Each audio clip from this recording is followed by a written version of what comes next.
tal? Buenas noches, bienvenidos una vez más a Entredichos, que hoy tiene por invitada a una licenciada en Administración Pública por la Universidad de Sonora, una mujer que fue consejera presidenta del Instituto Estatal Electoral y de Participación Ciudadana de su estado natal, Sonora, como también fue presidenta comisionada del Instituto Sonorense de Transparencia, Acceso a la Información Pública y Protección de Datos Personales.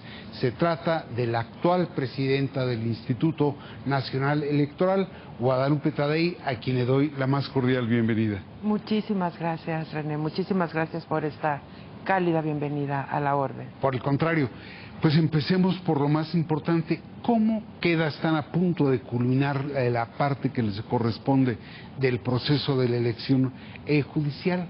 ¿Cómo queda el Instituto Nacional Electoral a partir del ejercicio? A mí me parece esta la mejor de las preguntas de los últimos días que nos debemos de hacer en lo público y en lo privado. En las mesas en donde compartimos con amigos, con familiares, con compañeros de trabajo, ¿cómo queda el Instituto Nacional Electoral? Y es muy correcta porque hay que separar dos cosas: la actividad propia del Instituto Nacional Electoral y lo que la narrativa pública consigna diariamente en los medios de comunicación impresos y digitales. Es decir, tengamos mucha claridad, yo estoy muy tranquila porque el Instituto Nacional Electoral queda incólume, queda comprobado que su actuación es en apego a la Constitución.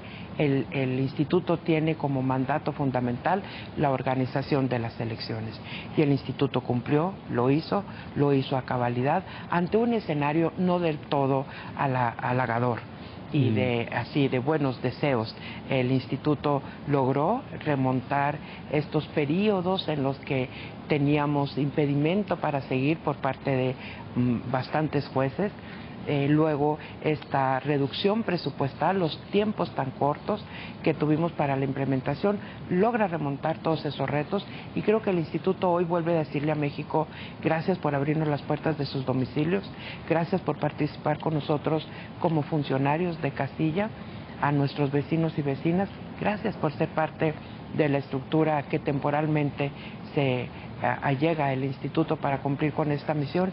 Gracias a los observadores internacionales, 40 países con nosotros de visitantes, gracias a los observadores de aquí y gracias a todos, incluidos los medios de comunicación que forman una parte sustantiva de toda esta promoción de la por primera vez realizada elección del Poder Judicial de la Federación. El calificativo que pone usted es el de incólume y señala un contraste entre el estado que guarda el Instituto y la narrativa mediática.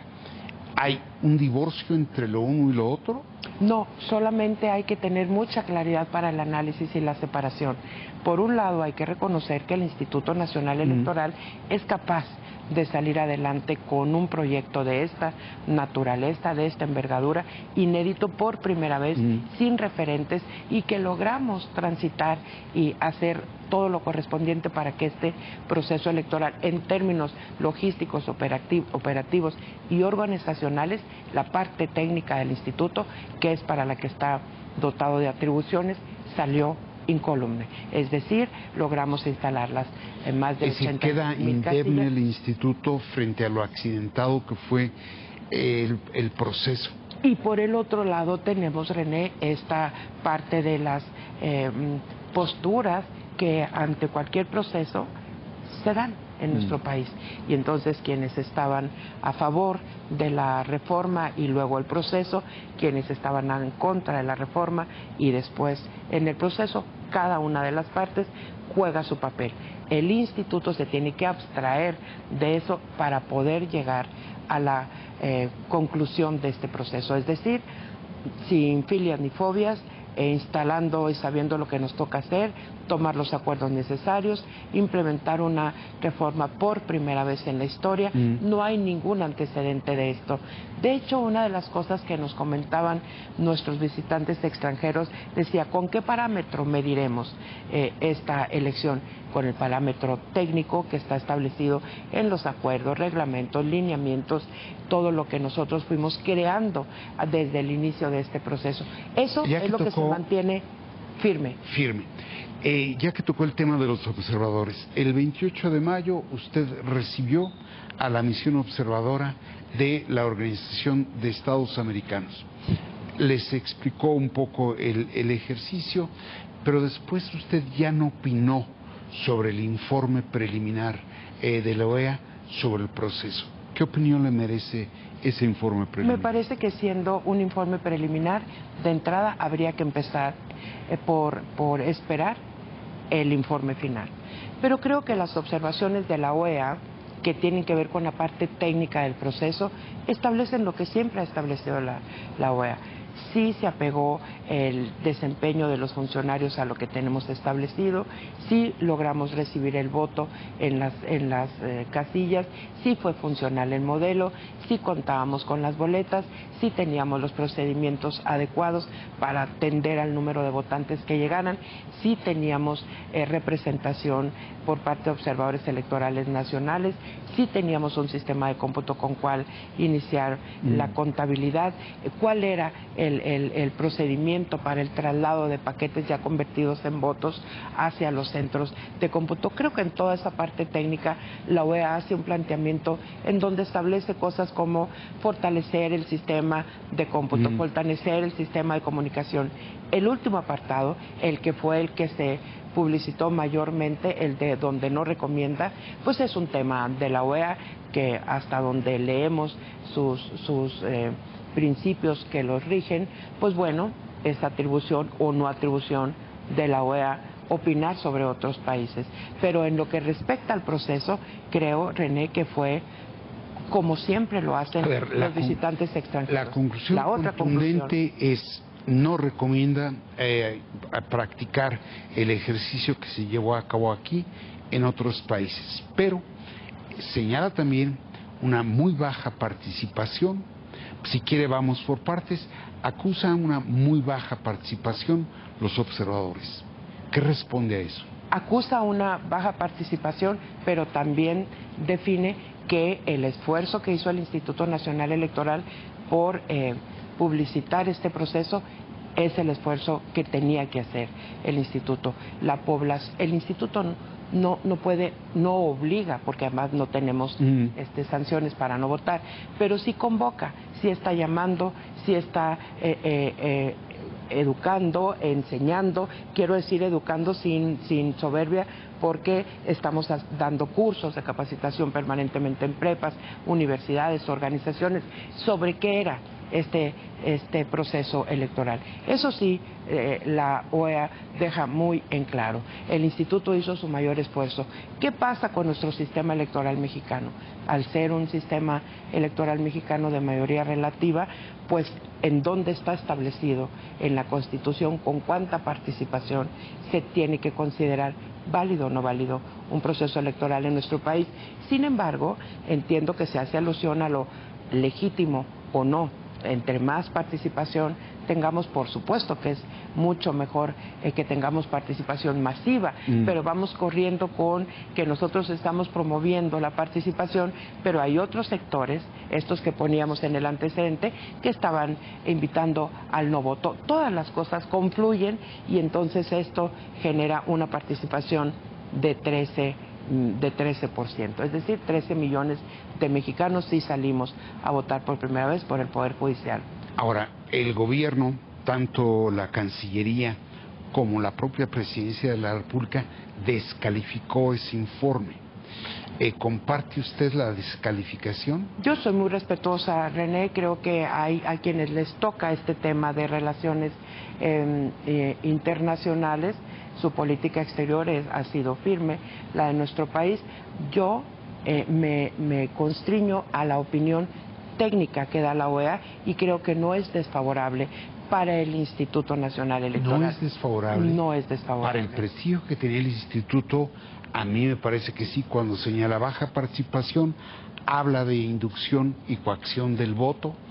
Eso no me parece que venga en favor del instituto, sino en demérito del instituto. No, porque la OEA va haciendo, da un seguimiento puntual a todas las actividades. A ver, para cuando la OEA hace que tenemos una muy buena relación con don Heraldo, hace esta valoración, ellos ya pasaron por una reunión con todas las áreas técnicas del instituto, en donde les vamos explicando puntualmente cuáles son los pasos que vamos a dar el día de la jornada, antes de la jornada y después de la jornada.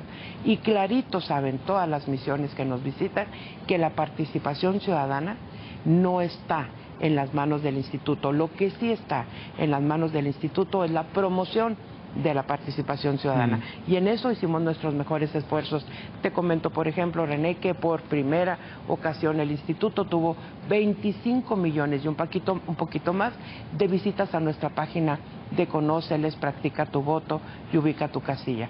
25 millones en donde la permanencia en la página no era de pasada, era entre 6 y 10 minutos, lo cual significaba que estaban revisando currículas y observando cómo se podía votar. Eso habla de un interés de la población, pero habla de la tarea que el Instituto Nacional hace, es decir, facilitar a toda la ciudadanía el conocimiento de cómo íbamos a votar, en qué consistían nuestras boletas. Ese tipo de promociones lo hicimos permanentemente y eso es algo que la OEA reconoce. Además, en reuniones privadas con la OEA que estábamos en el instituto, por supuesto que reconocía la pulcritud de los procedimientos, cómo íbamos enlazando una con otra, y reconoce que no hay un referente. ¿Contra qué califica? Si ningún país en el mundo había hecho esta elección de este tamaño. Es lo primero que nos reconocen cuando están presentes con nosotros, no solo la OEA, todas las misiones que acudieron a nuestra elección. El informe de la OEA es bastante duro. Ahora, déjeme, más allá de la observación electoral que hubo en el ejercicio, quisiera traer a pantalla lo que consideró el consejero Arturo sobre lo que sería la no validación de la elección por el uso de los acordeones que tanta polémica han generado. Ahí lo podemos ver. Propongo a este Consejo General, 1, no declarar la validez, que no es lo mismo que declarar la invalidez, no declarar la validez de las elecciones de la Suprema Corte de Justicia de la Nación, del Tribunal de Disciplina Judicial, de la Sala Superior y de las salas regionales, exceptuando Toluca, del Tribunal Electoral, por existir un cúmulo significativo de indicios sobre la posible invalidez de las mismas. Otorgar las constancias de mayoría correspondientes, naturalmente, pues no se puede privar de efectos a un derecho, como el voto, con base en elementos meramente indiciarios, y, por último, dar vista con estos elementos a la Suprema Corte de Justicia de la Nación y a la Sala Superior del Tribunal Electoral para que resuelvan lo que en derecho corresponda respecto a la validez de estas elecciones. Ahí está el dicho del consejero. ¿Se le notó a usted la molestia por ese dicho? ¿Usted consideró que había sido excelente la elección? ¿Sostiene ese punto de vista? Lo sostendré siempre, René. Lo voy a decir por una razón fundamental. El consejero no estaba proponiendo la invalidez de la elección. No, la no validez. Lo cual está en el limbo. Eso es imposible.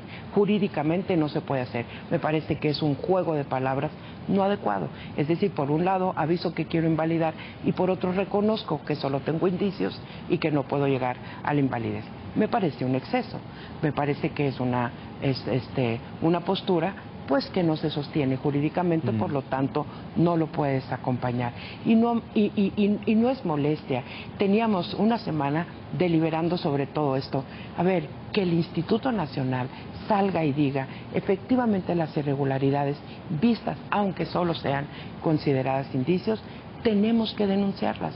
¿Y cómo las denuncias públicamente? Bueno, invalidas la votación o no invalidas, la consideras inviable la votación para el conteo, para el cómputo nacional, porque también por primera vez el instituto hace el cómputo a nivel nacional así. Esta es la primera ocasión y teníamos esa grandiosa oportunidad. Claro que estuvimos revisando la existencia de personas fuera de casilla, solicitando que usaran acordeones.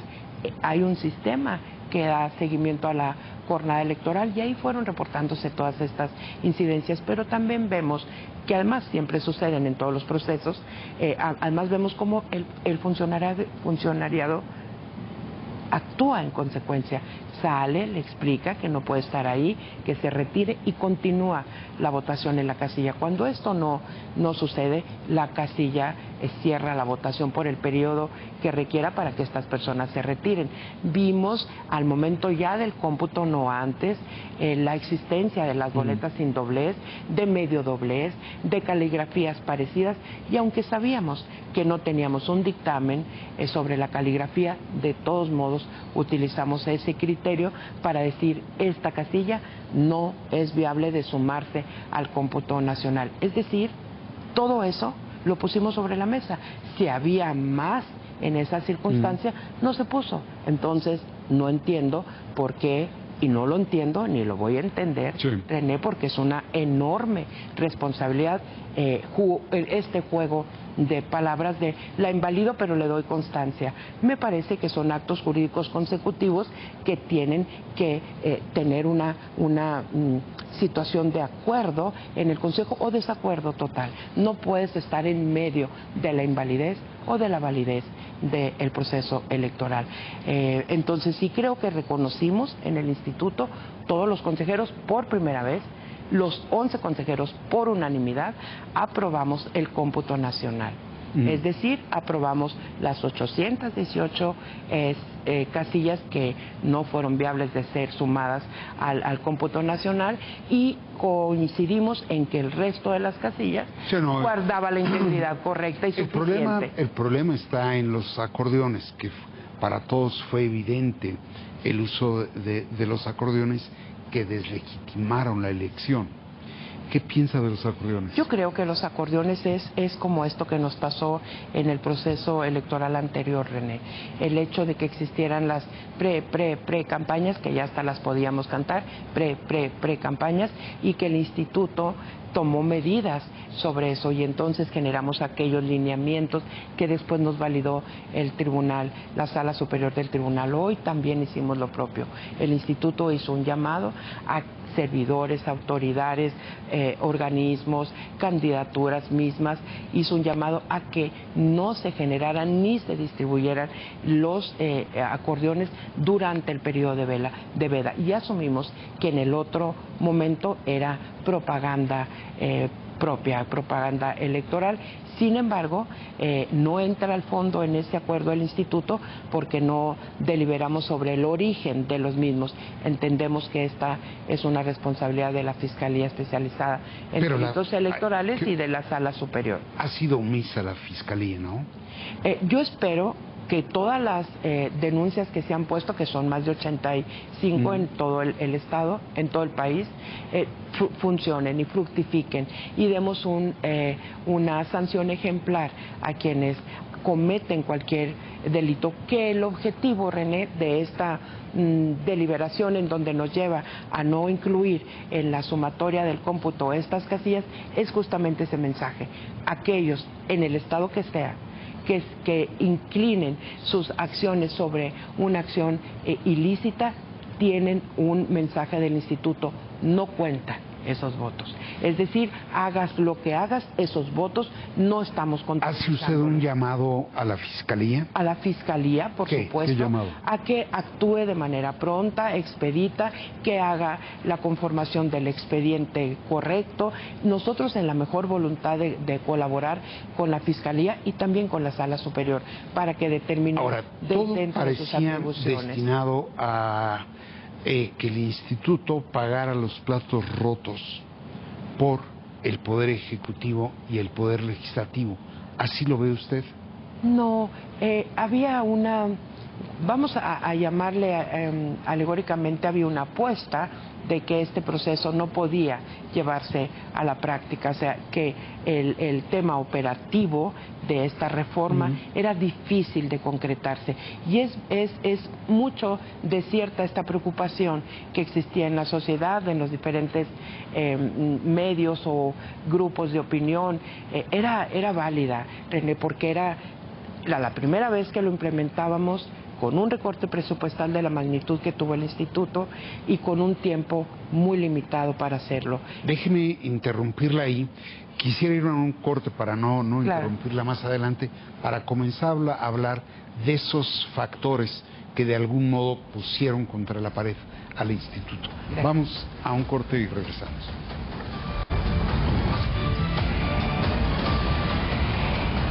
Pues estamos ya de vuelta con la consejera presidenta del Instituto Nacional Electoral, Guadalupe Taddei. Decía usted que había una apuesta para que el instituto no pudiera sacar el proceso electoral sobre la base de las condiciones adversas que tenían, presupuesto, falta de tiempo. Primera pregunta, ¿quiénes apostaban por el fracaso del instituto? No lo vamos a llamar fracaso, René, en el sentido de un manejo político de esto. Creo que era natural que se diera una postura en donde había la duda de si el instituto podía llevar a la práctica, llevar al éxito algo que en la reforma parecía difícil de armar operativamente. Y había la otra parte que decía, bueno, pues a lo mejor y sí. ¿Cuál es una parte y cuál es la otra parte? ¿Cómo las llaman? Yo creo que es la parte del legislativo, cuando aprueban la reforma, apuestan a que van a llevar a buen puerto esta reforma a través del instituto, que es el órgano encargado de organizar las elecciones. Y hay otra parte de los grupos, vamos a decir hasta los partidos políticos, que decían imposible, y lo que nos preocupa es que después sea el INE el que pague los platos rotos. Eran como posturas que estaban en la narrativa, no las desconocemos, ahí están, atendemos los medios diariamente, por tanto hay que sin miedo hablar de estas posturas. ¿Qué tiene que hacer el instituto en ese momento? Situarse en la parte estrictamente técnica y no entrar en esa discusión más política que procedimental para poder llevar a buen puerto este proceso. Esa apuesta, vamos a decir simbólicamente la palabra, quizá lo correcto son dos modos de ver esta reforma, una que tenía posibilidad y una que no tenía la posibilidad de su realización. Y ante eso el instituto lo que hace es reconfigurarse al interior en este planteamiento que tenemos ya muy hecho de cómo hacemos las elecciones de manera ordinaria, las de diputados, senadores y el Poder Ejecutivo, y dentro de ese mundo de experiencia con el que ya contábamos, pues encontrar una opción para llevar este proceso. Y así tuvimos que transitar. Ahí, consejera, a mí siempre me llamó la atención que todo estaba dado para que fuera en extremo difícil el ejercicio y que el instituto no supo plantarse frente a ello. Desde el primer momento usted dijo, con estos recursos no podemos. Y se los aumentaron de manera simbólica, pero prácticamente quedó a la mitad de lo que ustedes solicitaban. Les faltaba tiempo, tuvieron una pésima legislación, marco jurídico para organizar, normar y arbitrar el proceso, y en el colmo de los colmos tuvieron una mala selección de candidatos. No tuvieron el control integral del proceso electoral. ¿Qué dice a cada uno de estos rubros?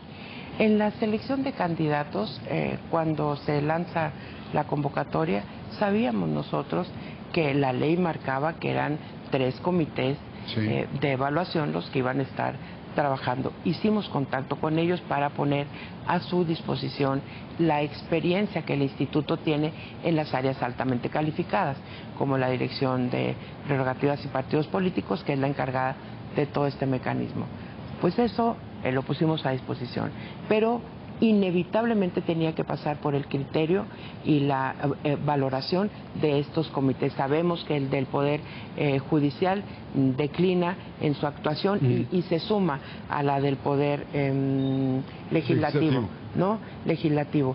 Eso ya de por sí nos abre un problema de entrada, porque la forma en que el Instituto 33 años tiene haciéndolo, de definir las candidaturas, pues no es la forma que adquiere el Senado y el Poder Ejecutivo. Sin embargo, hay que saber respetar que esas son sus atribuciones y con diligencia esperamos la entrega de las listas de candidaturas. Cuando las listas de candidaturas nos llegan, René, estábamos ya en el momento de definir quién aparecía en las boletas, cómo hacíamos ese cernido para decir estos son los candidatos y candidatas que van a aparecer en esta boleta, en las 6 tipos de elecciones. Eso habla de la complicación de reconocer primero el trabajo y la otra de la necesidad de tiempo para ya definir y mandar a impresión las boletas. Te recuerdo, más de 600 millones ¿No le de faltó boletas. firmeza al Instituto para decirle al Ejecutivo y al Legislativo así no? No, René, es el respeto a las atribuciones que cada una de las instancias tenía. Yo puedo decir que nos faltó a nosotros tiempo para hacer una valoración correcta de las candidaturas y al Senado consistencia en la integración de los expedientes, puedo decir eso, pero decir que faltó consistencia al Instituto es un atrevimiento de mi parte, sí lo diría, porque lo que hicimos es el reconocimiento de las atribuciones de cada una de las instancias que iban a participar en esto. Los 3 comités de entrada y luego el Senado concentrando y enviando, y luego el Instituto recibiendo, verificando y enviando a impresión. Creo que si se logra una sana coordinación entre estas instancias o una coordinación de mucha colaboración, eso puede avanzar mucho mejor en otro proceso. ¿Qué te queda como resultado de este tipo de relación con estas 3 instancias que teníamos que estar muy coordinadas? Pues te queda como conclusión que hay muchas cosas que tenemos que poner en la mesa del legislativo para que sean tomadas en cuenta en una posible reforma electoral, incluida esta parte del proceso electoral judicial de la Federación, porque es la primera vez, pero eso nos da... ¿Cuáles son esas cosas que hay que poner sobre la mesa? Por ejemplo, la concurrencia de las elecciones judiciales con las elecciones del Poder Legislativo y del Poder Ejecutivo, y lo mismo en los estados al interior de la República. Es decir, es una forma distinta de votar el Poder Judicial que las otras. Es un costo doble el que teníamos que pagar en un proceso concurrente, porque estaríamos teniendo una casilla única para el Poder Judicial, el Judicial Federal y el Judicial Local, y otra casilla para nuestros procesos ordinarios. A ver si le estoy siguiendo. Usted me está diciendo, para el segundo tramo de la elección del Poder Judicial, que no sea concurrente con elección intermedia federal. Es uno de los puntos. ¿Otro? El otro punto es la definición de las candidaturas pegados de la mano del Instituto Nacional Electoral, quien tiene ya el expertise en esta materia. 2, la posibilidad de revisar de nueva cuenta la conformación de las boletas. Vamos a tener una circunstancia distinta porque hay 4 elecciones nacionales que no concurrirán en el 2027. Suprema Corte, Tribunal, porque fueron electos en su totalidad, salvo la Sala Superior, creo que sí entra con algunas posiciones ahí. Pero salas regionales, Tribunal de Disciplina y Suprema Corte ya no entran en este proceso del 27 porque estamos con periodos ya de asignación. Los demás sí, vamos a un 50%, pero además, René, tenemos solo 19 estados que se fueron a procesos electorales judicial en el 25, ¿sí? Y solo 19, por tanto 13, iríamos al 100% en la del 27, más el 50% de estos 19 se convierte en una carga muy fuerte. En principio, para la comprensión y el seguimiento de la pedagogía que tenemos que tener con el votante. Y en segundo, en términos de costo y despliegue de operatividad y logística. Es diferente tener solamente las que conocemos y luego en otro momento. Pero habrá que ponerle todas las consideraciones que desde los distritos, que desde los estados nos están llegando para abonarle a un buen diseño jurídico. En resumen, me está usted diciendo uno, no concurrencia, control integral del proceso por parte del instituto y rediseño de boletas. Es la suma de las tres acciones que usted ve que habría que adoptar antes de ir a la segundo tramo. Antes de ir, hay que poner estas reflexiones que el personal del instituto con todo la trayectoria tiene. ¿Cuándo vería usted la elección intermedia federal para el Congreso de la Unión? ¿Y cuándo vería el segundo tramo de la judicial? Si hacemos, por ejemplo, René, es a bote pronto y es una primera idea que hemos estado comentando. A ver, si tenemos la elección del poder del Ejecutivo y el Legislativo en junio, vayámonos a octubre, a la siguiente, a noviembre, la del Poder Judicial. Y tenemos el material para utilizar, todo lo que el instituto recicla, está conservando, tenemos baja de costo en este proceso electoral y tenemos la claridad y la diferencia entre un proceso y el otro. Tú recordarás perfectamente, como muchos, que cuando el IFE nace, los primeros procesos que encabeza no son tan concurridos en participación ciudadana. Todavía existía esa desconfianza de los muertos votan, cada quien pone el padrón como quiere, la lista nominal no es la correcta. Es contra lo que íbamos luchando en México cuando nace el IFE. Que la concurrencia a las elecciones sea consistente y ande por arriba del 50 en intermedias y del 60 en las presidenciales, ha sido de muchos años el trabajo que hemos tenido que hacer desde el instituto y nos está ocurriendo y seguramente nos va a ocurrir con esta elección del Poder Judicial, porque hay que construirla, hay que hacerla nuestra, hay que entenderla, hay que saber que llega, si llega para quedarse, hacerla nuestra y entonces que forme parte de nuestra cultura democrática, de nuestra cultura de un domingo al año, cada 3 años salimos a votar porque estamos eligiendo al Poder Ejecutivo y al Poder Legislativo. Ahora, y así tendremos que construirlo. Usted me habló de una necesaria reforma electoral que incluiría la reforma del propio Instituto Nacional Electoral. Es probable que venga esa. ¿Qué es lo que está en el ambiente? ¿Qué es lo que está en el aire? Esta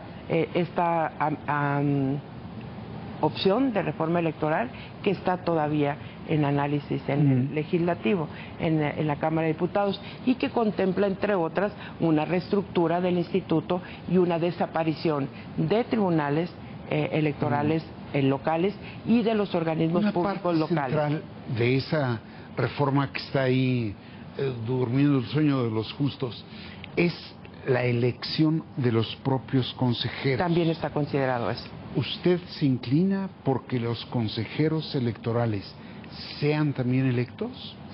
Antes siquiera de preguntarnos eso, René, tendríamos que definir quién haría esa elección.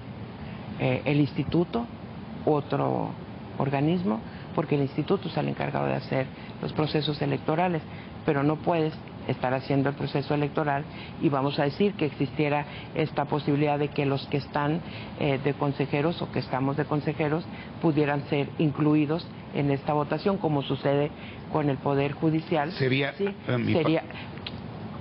participante y hacedor de la organización. Juez y parte, claro. Entonces yo creo que esas son las preguntas que tendríamos que poner sobre la mesa, y si la valoración es que los consejeros, pero ¿cuál otro organismo público se iría por la misma vía? ¿Otro organismo autónomo?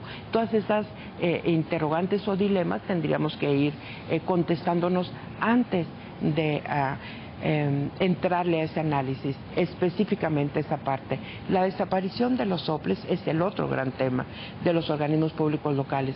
Yo ahí soy una defensora y muy consistente de la existencia de los institutos electorales locales, porque cada estado tiene su significado cultural, tiene su conocimiento y desarrollo, usos y costumbres, en donde el instituto de verdad no estaría capacitado, siendo de carácter nacional, pero no estaría como con la estructura acorde para también enfrentar todos los procesos electorales locales, acordes a su propia constitución, además, René, con sus propios ritmos en los estados. Yo creo que habría que empezar por respetar esta parte de cómo legisla la autodeterminación estatal para la libre determinación para la legislación local. Y entonces, en ese respeto, tendríamos que tener una instancia que dé salida a su ley electoral local, que por lo regular, además, siempre está en concordancia con la LEGIP en este caso, ¿no? Concluyendo la parte que les corresponde del proceso de la elección judicial, ¿va usted a convocar al Consejo para elaborar una reforma de la reforma del Poder Judicial y del electoral? Sí, el Consejo por lo pronto, por supuesto que sí, René, pero lo más importante es lograr que escuchen la voz del Instituto Nacional Electoral, las comisiones que están en este trabajo de la reforma electoral. Ya se instaló la comisión para el estudio de una posible reforma electoral desde el año anterior. Nos convocaron para ser parte de esa instalación y de los primeros trabajos que están haciendo. Es decir, yo creo que lo primero que tenemos que tener es la posibilidad de participar con voz contundente, fuerte, conocedora, experta, y al interior del instituto, no solamente a los consejeros. Yo creo que todas las áreas y las entidades ya están aportando, ya están comentando qué es lo posible de proponer, porque en la LEGIPE, en las reglas actuales, pues también hay como el tema de los 2 años que no están regulados y que permitieron las pre-campañas, y estos ejercicios también que por primera vez saltaron a la palestra de nuestra vida pública nacional, el tema de cómo se iban conformando las candidaturas en los diferentes partidos o coaliciones, ¿no? Y eso no estaba regulado. Eso también tenemos que ponerlo sobre la mesa, que no dé pie a que estemos hablando de que no se reconocen la existencia de precampañas. ¿Y por qué podemos hablar de precampañas? Usted está tocando temas muy interesantes.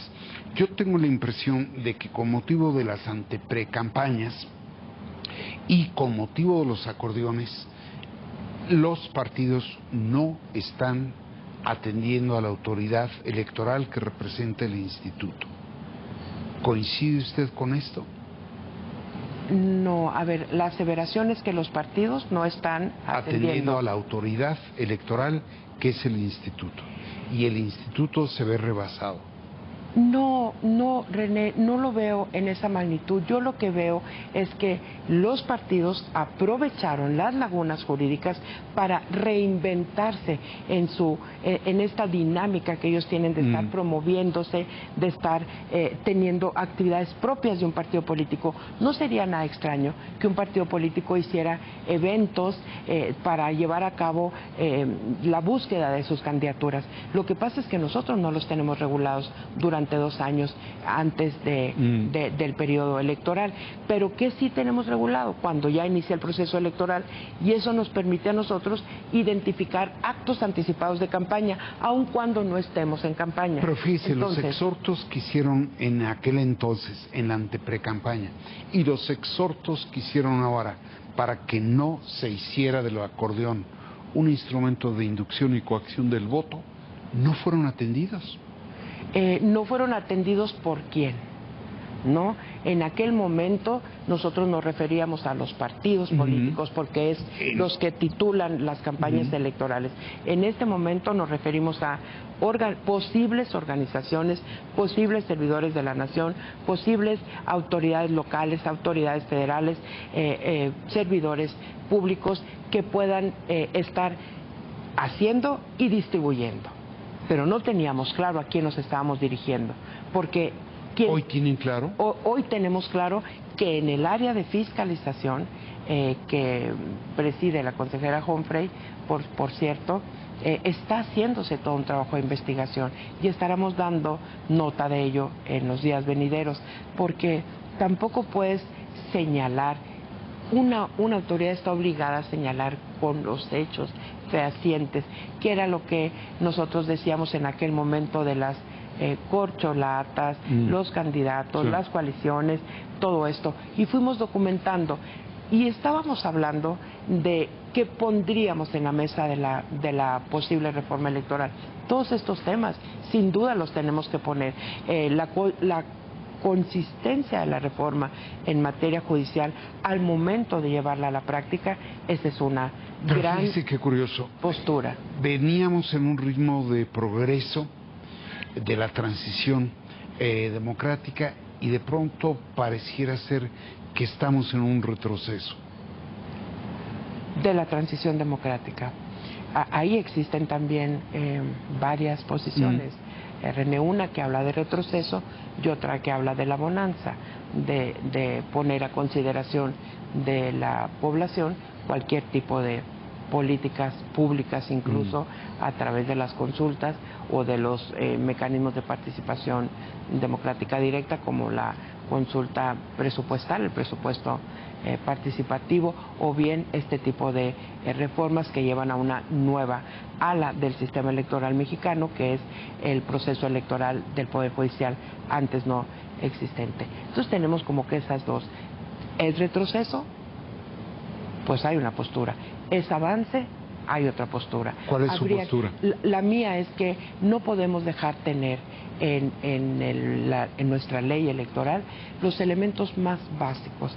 El cuidado de la casilla debe de seguir siendo por parte de los ciudadanos. Los partidos políticos deben de tener representación en cada una de las casillas que se instalen. El tema de las candidaturas del Poder Judicial de la Federación, me parece que hay algo que nos falta incluir ahí, porque vamos a tomarlos, René, como si fueran candidatos independientes. Y también tienen derecho a tener representación en la casilla. Estos no. El tema de las prerrogativas a las candidaturas del Poder Judicial no existe, y eso hace una diferencia, si estamos hablando del sistema electoral mexicano, entre las otras dos de los otros dos poderes, la forma de elegirlo y la forma de esto. Creo que esa es mi postura. No perdamos lo que ya ganamos. Un padrón electoral consistente, una lista nominal que se valida proceso tras proceso por comités especializados en la consistencia de la lista nominal, esta existencia de la participación y la vigilancia de los partidos políticos, que además nosotros la tenemos en todo el país, en el área del Registro Federal de Electores, esta observación también en materia de electoral de parte de los países que se acreditan, organismos que se acreditan, eso no lo podemos perder. Eso yo creo que hay que defenderlo siempre. Ya México cuenta con una cultura de la votación. Ya todos salimos a votar en junio por nuestro poder ejecutivo y nuestro poder legislativo. ¿Sale debilitado o sale fortalecido el instituto después de la elección judicial? Yo creo que lo primero que hay que reconocer, René, y a todos los que... En una palabra, que estoy sobre el tiempo. Sí, sale fortalecido. Lo primero que hay que reconocer es que lo hizo, cumplió con todo lo que establecía la reforma en sus vertientes de lineamientos, acuerdos y demás, y leyes secundarias, y cumplimos bien. Sacamos un proceso correcto, lo logramos, pusimos las casillas que se tenían que poner, cambiamos el diseño operativo de esta votación, tuvimos un cómputo excelso. Excelso, René. Todo mundo lo podía estar viendo. Nunca antes visto tampoco. Creo que hay que reconocer las cosas que llegaron, y llegaron para abonar a lo que ya tenemos construido, como el cómputo transmitido mañana, tarde y noche, o estas aplicaciones que tenemos para acercarnos más a la ciudadanía. Creo que eso hay que reconocerlo. Por tanto, digo, el instituto cumple su función de ser el organismo autónomo garante de la organización de los procesos, con toda la estructura que tiene. Pues yo le agradezco muchísimo la disposición, espero que no sea la única vez que podamos conversar sobre el estado que tiene el sistema electoral mexicano, le agradezco mucho. Muchísimas gracias a usted, René, un gusto estar aquí.